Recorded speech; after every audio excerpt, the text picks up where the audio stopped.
It's the Diamond K Show. So much going on in the world. You talk about things from the perspective of how it is. DJ Diamond K, sometimes it comes off like you are almost not in support of, but you just accept the way things are and there's no chance of change. Check me out on YouTube. That's the part that I am just like, ah. OnFireTV.com.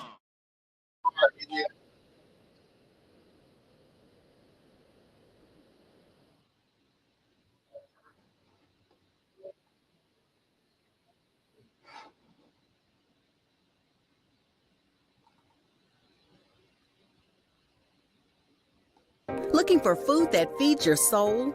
Hoodfellas Bistro and Catering is your local African-American owned restaurant offering American cuisine.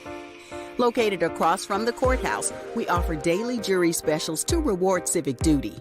Enjoy our full-service restaurant and fully stocked bar.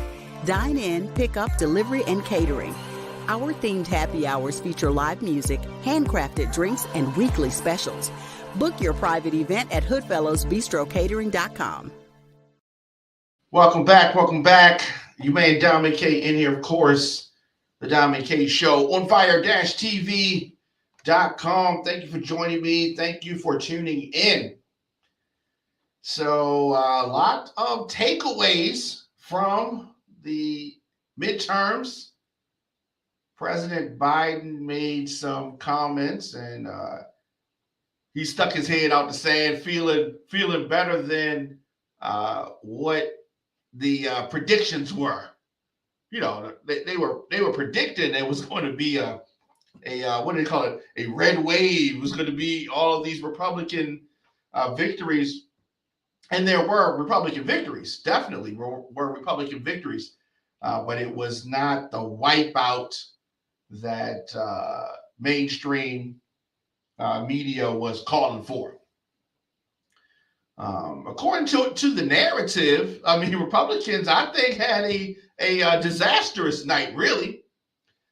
A lot of those election denying Trump supporters got the shaft. Republicans got to do a lot of soul searching. But at the same time, they may take the House, and there is a possibility that they can flip the Senate. But it's not going to be by these huge, crazy margins that they were expected. Not going to be by those large margins that they were predicting. Democrats battled some tough circumstances and political history to dilute the dreaded red wave, meaning that Republicans were going to have a lot of victories. Now, the relief could, I don't know, it's still up in the air. Still a tough road ahead for President Biden, no matter how you slice this. The power of the pre-election expectations fueled the national conversation, right? It really had the media changing their narrative. I mean, all these polls were saying this. Polls were saying that. How's it going? Polls were saying all this kind of stuff, and the polls were wrong. The polls were wrong. It ain't the first time the polls were wrong. I'm just saying. But the polls were wrong. So Joe Biden made his first public comments on the outcome of the midterm elections. And his takeaway is that voters were clear that they're still frustrated with inflation. True. Also with crime and other issues. He says that he gets it. We will see. We will see. A lot of records set. Democrat Wes Moore won the gubernatorial race here in Maryland. He's going to become the new governor. And, it's record setting, trend setting. He smashed. Look, I told y'all he was going to smash Dan Cox. I told y'all that. And he smashed him. Like, it wasn't even close. Was not even close. He is going to be the first African American governor of Maryland. So that's big. That's big. Governor Hogan congratulated Moore on his victory, and Dan Cox, of course, did not concede. Of course, in true Trump supporter fashion, he could not concede, even though he got his ass whooped. He got his ass whooped. How's it going? How's it going, Tracy? So he can do whatever he wants to do. But that was the initial thing, right? Now, I'm surprised that eventually Cox did concede. Wednesday, conceded the race. In a tweet, Cox said that in part, please join me in praying for him and his family and that our state will be free. So he made that. I thought he was going to do it last night, but, whatever. All right, it's all good. So he's saying on Instagram, I pray he brings change. Seriously, the city needs real leaders. Oh, absolutely. Absolutely. Maryland, Baltimore, everything needs leaders. And we have not had that. Of course, Moore received some high-profile endorsements. Former President Obama, Oprah. It was a whole bunch of endorsements for him. Been a long, hard race, but that is over, and I think that Maryland is going to be better off. I think Maryland is going to be better off. We're going to see. But like I said, there were a lot of firsts in states across this country. Women, LGBTQ, and of course, Black candidates were elected to congressional seats and governor's offices as part of a new generation of political leaders. We're getting some new folks in there. People have been talking about we need new blood. We're getting some new folks. Firsts across this country. The first openly lesbian governor. We got that. Of course, I talked about Maryland getting its first Black governor. Vermont's first woman in Congress. Candidates, as I said, also smashed records. 12 women will be governors, hitting double digits for the first time. Ladies is representing. Now, needless to say, the more things change, the more they stay the same. In Georgia, it's probably going to be another month before we know who's going to control the Senate. That's the way it looks. Georgia's closely watched race between Raphael Warnock and Herschel Walker will go to a December 6th runoff because neither candidate took more than half the vote. Senator Warnock came close, but, he didn't get that 50%. And as we've talked about many times, in Georgia, you got to have 50% or they send you to a runoff. Democrats or Republicans would need to win both of the other pending Senate races in Arizona and Nevada to control the chamber without winning in Georgia. So we're going to see what happens there. Arkansas has never had a female governor or lieutenant governor. Last night, they got both. Yeah, last night they got both. Voters elevated former White House press secretary Sarah Huckabee Sanders to the state's top role.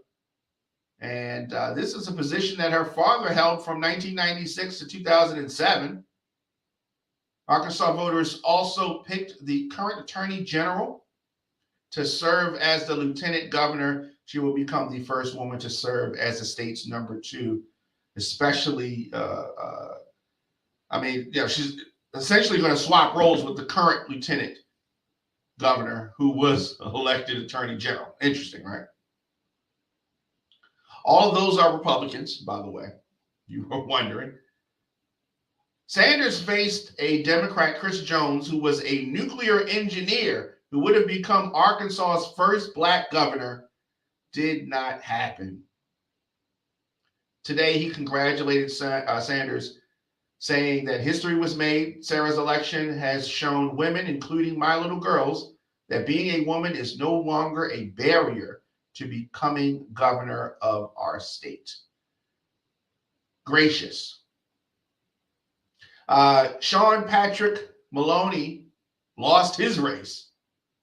He was the chairman of the DCCC, departing after speaking to reporters this morning. So the Democrats have lost stuff. Let me say that.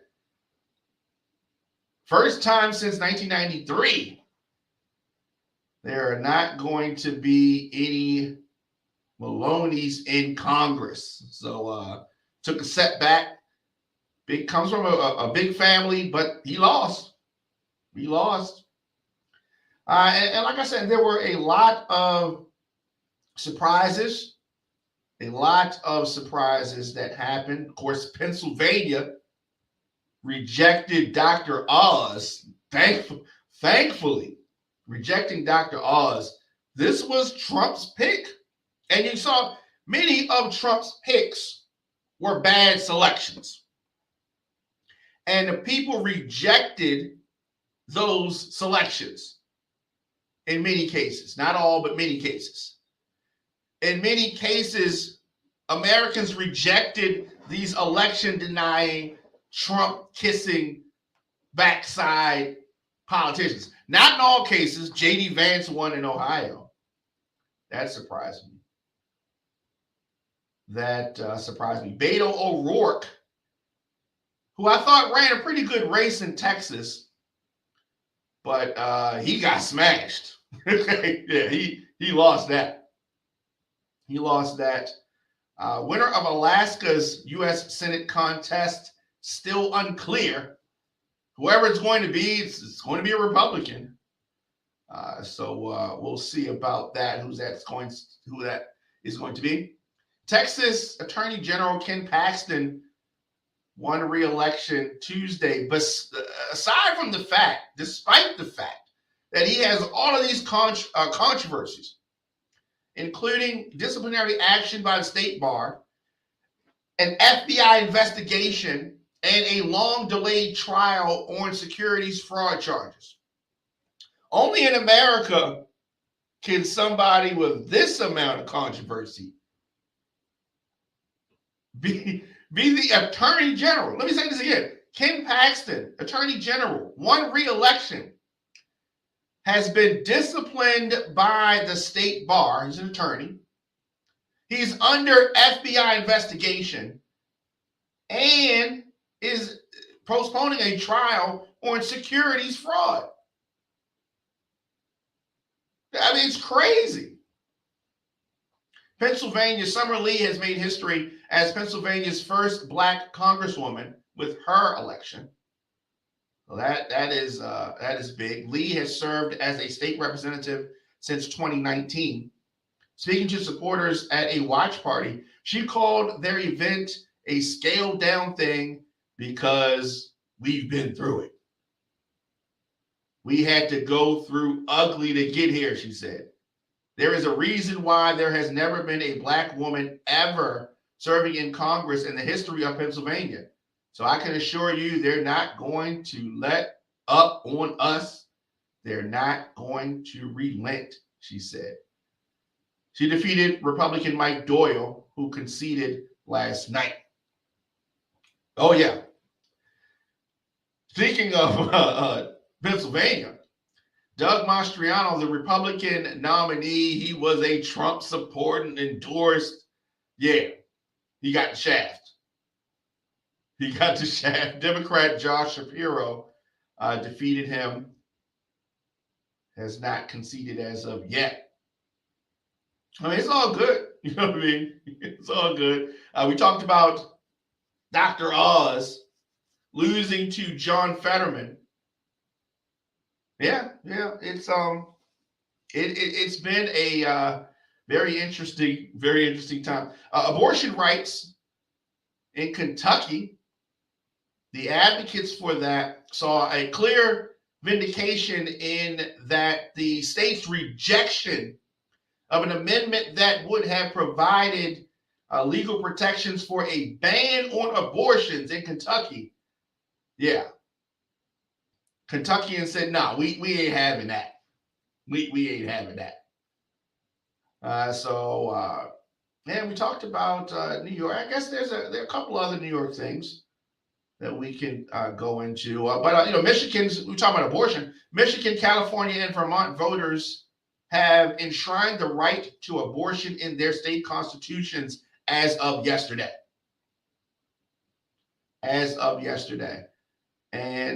in Kentucky, which is a highly heavy Republican state, voters declared there is no state constitutional right to abortion.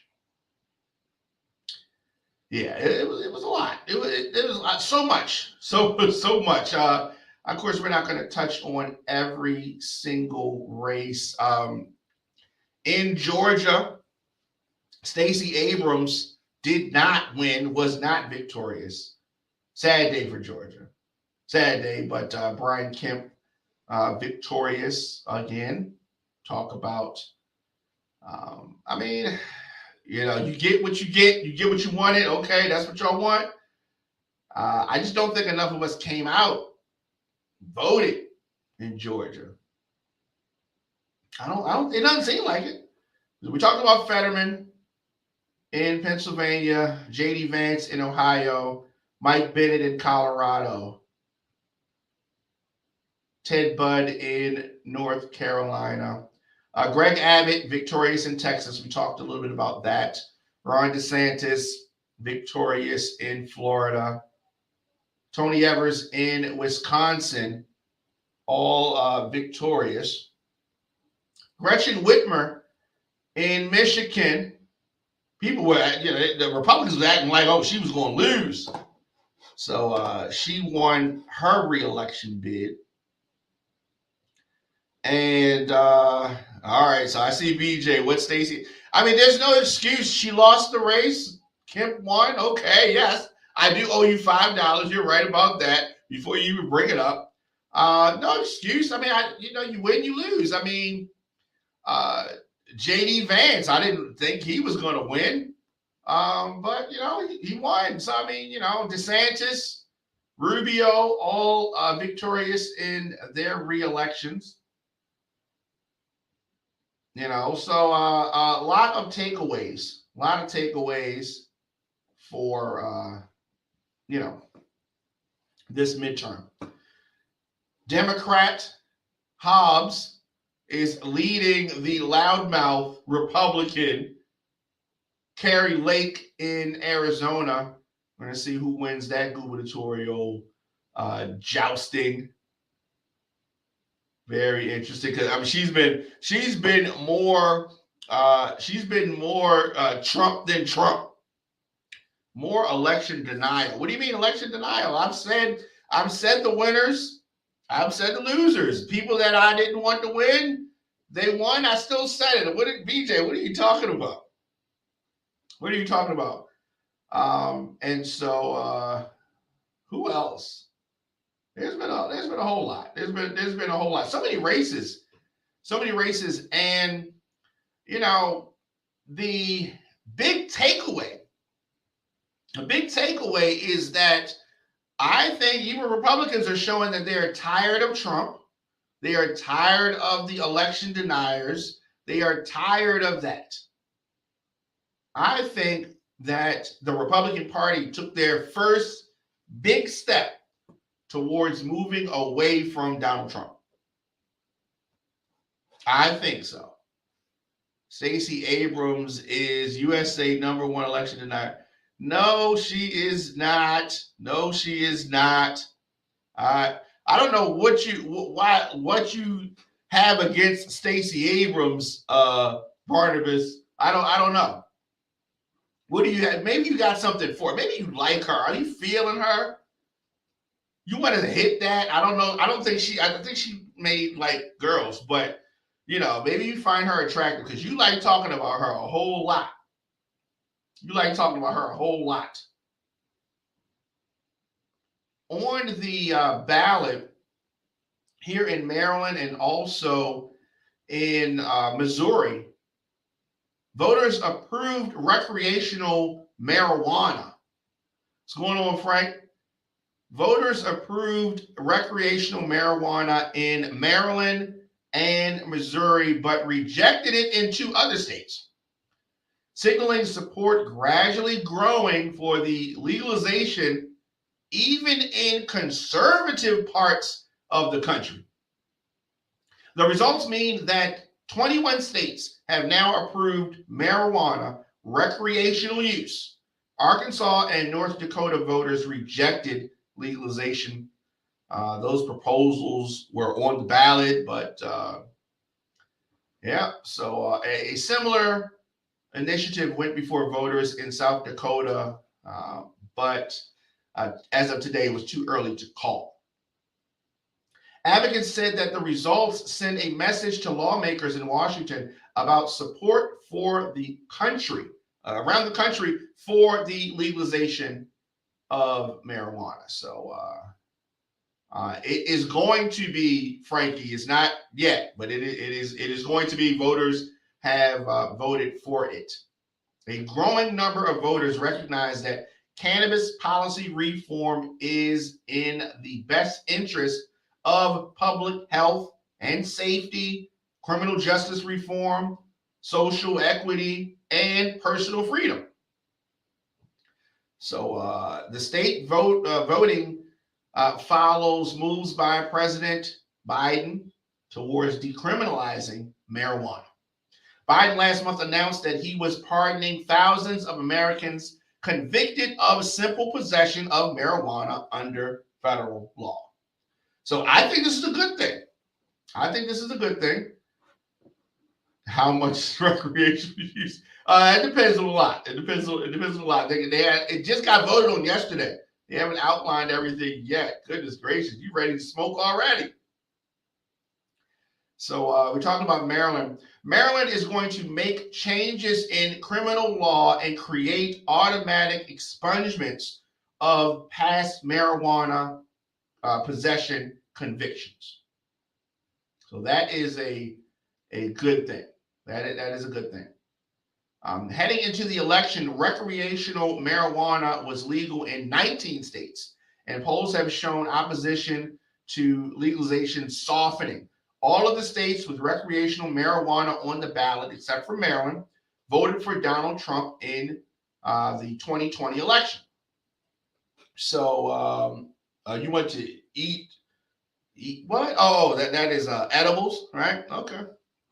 I mean, do what you do. You know what I mean?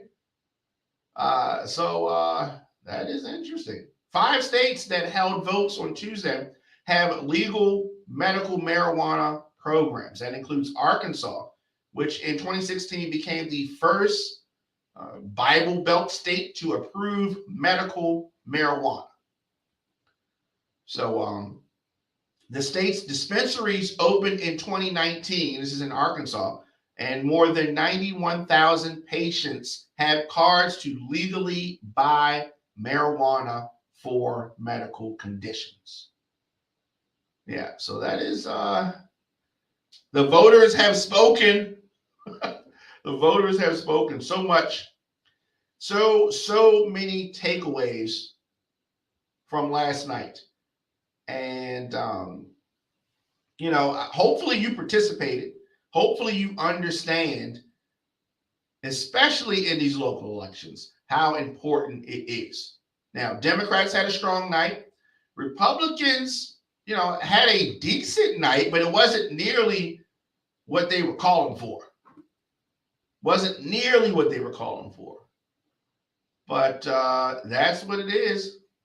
Republican concedes the race in the New Mexico House seat. There's been a lot of conceding, which is in itself, it shouldn't be a big deal, right? It shouldn't even be a big deal, But because you have somebody in the forefront like Trump, who doesn't want to accept when he loses. I mean, you win some, you lose some, you live to fight another day. And that's what Pops told Craig in Friday, and it's true. It is true. So another concession just happening in the New Mexico race. Republicans are moving closer towards a House win, but they're not there yet. They are not there yet, and I think that is a good thing. Let's see. Let's get all these votes counted, and let's work through this thing, and then let's see what's going on after that. Just tuning in, Jermaine Diamond K in here, of course, the Diamond K Show on fire-tv.com. Let's do this. Take a quick break, and then we're going to come back, and I want to talk about Brittney Griner. Biden hopes that Putin will negotiate her release, but things are looking really down for her. Really down. Let's take a quick break, and we'll be back with more of the program after this. The defense wanted to call a forensic accountant, and this accountant is supposed to testify that Mosby's net worth declined by at least 30% in the spring of 2020 as a result of the COVID-19 pandemic. Oh, and the prosecution hates that. See, because here's my thing. Every business was affected by COVID, unless your business was to spread COVID. So the prosecution's like, oh, no, she's going to actually prove her case. We don't want this to happen. We don't want any testimony from this witness. So they didn't want the testimony. Of course, this at the core is her defense. Mosby had a travel-related business. The travel industry was impacted severely by COVID. It's the Diamond K Show. Hear it on firetv.com. Welcome back. You made Diamond K in here. President Biden said today that he hopes that Putin will be willing to negotiate the release of Brittney Griner now that the elections, the midterms are over. He said this: my hope is that now that the election is over, Mr. Putin will be able to discuss with us and will be willing to talk more seriously about a prisoner exchange, Biden told reporters at a news conference.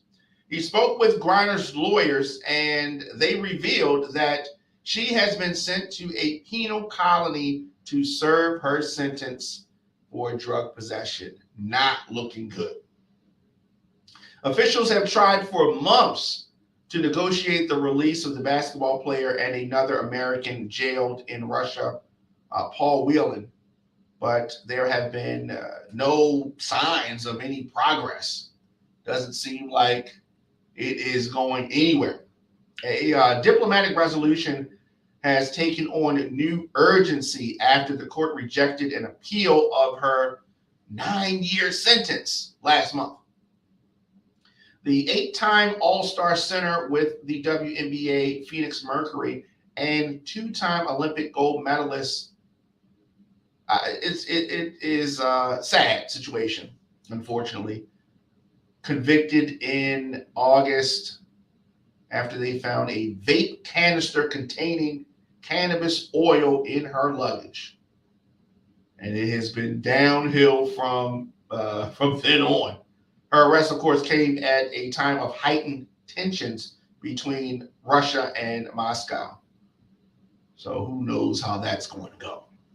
I have no idea, but it does not look good. Today's broadcast was brought to you in part by City View Bar and Grill. City View is a family-friendly, casual dining bar and restaurant, providing high-quality food and good old-fashioned friendly service. At City View Bar and Grill, you can live every hour like it's happy hour. The food is mouth-watering, the atmosphere is fun, energetic, and mature. Located at 6700 Security Boulevard in Gwynn Oak, Maryland, a.k.a. Woodlawn, it is the City View Bar and Grill. Stop in today or visit cityviewmd.com. That's cityviewmd.com. The 2022 Baltimore Crown Awards goes down Saturday, November the 19th at The Garage. 6 Lafayette Avenue in Baltimore. This year's celebration is an Emerald Party. There is a dress code, it's emerald green, and that is to celebrate the 16-year anniversary of the Baltimore Scene movement. Please come dressed in the theme and the color for a visual unity that reflects the theme for the evening. It's hosted by comedian Desi Alexander. You can cast your votes right now. Visit thebaltimorescene.org. We will see you Saturday, November the 19th, 2022 for the Baltimore Crown Awards. Welcome back. You're ready to Diamond K in here, of course, the Diamond K Show on all social media and at the Diamond K Show. So Baltimore police are seeking the identity of an individual in the shooting investigation of a 13-year-old girl. 13-year-old. Police have released photos of the individual in the investigation. The shooting happened in East Baltimore on Monday.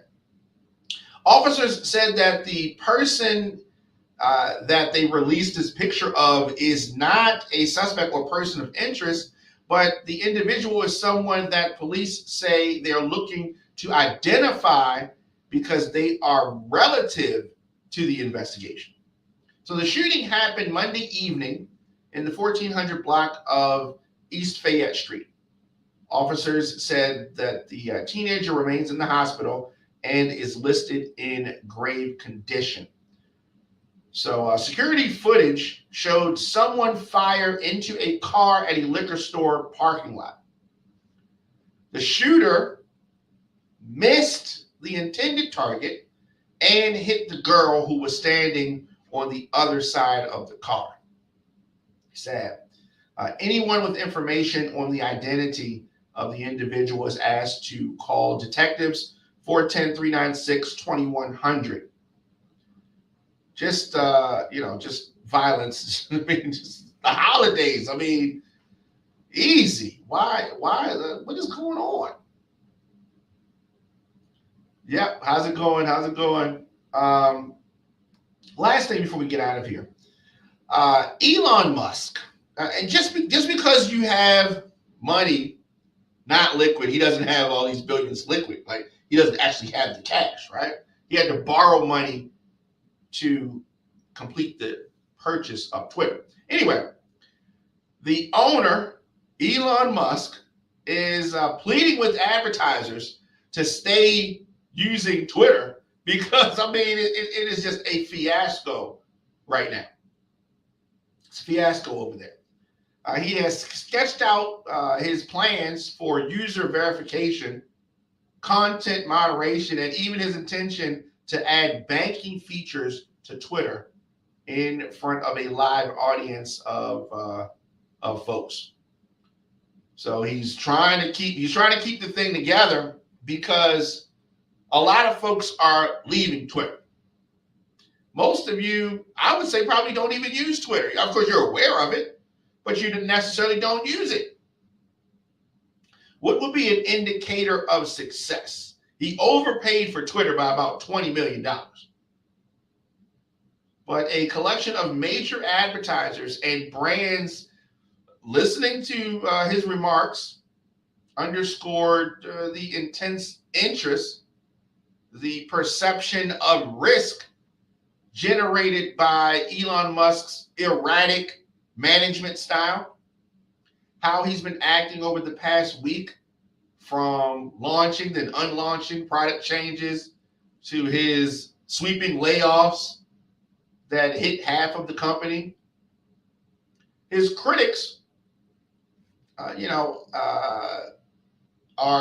probably having a field day.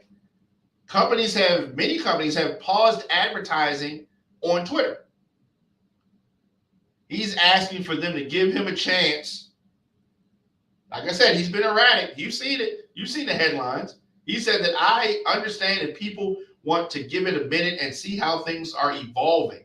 But really, the best way to see how things are evolving is to just use Twitter and see how your experience has changed. Is it better or is it worse? He asked.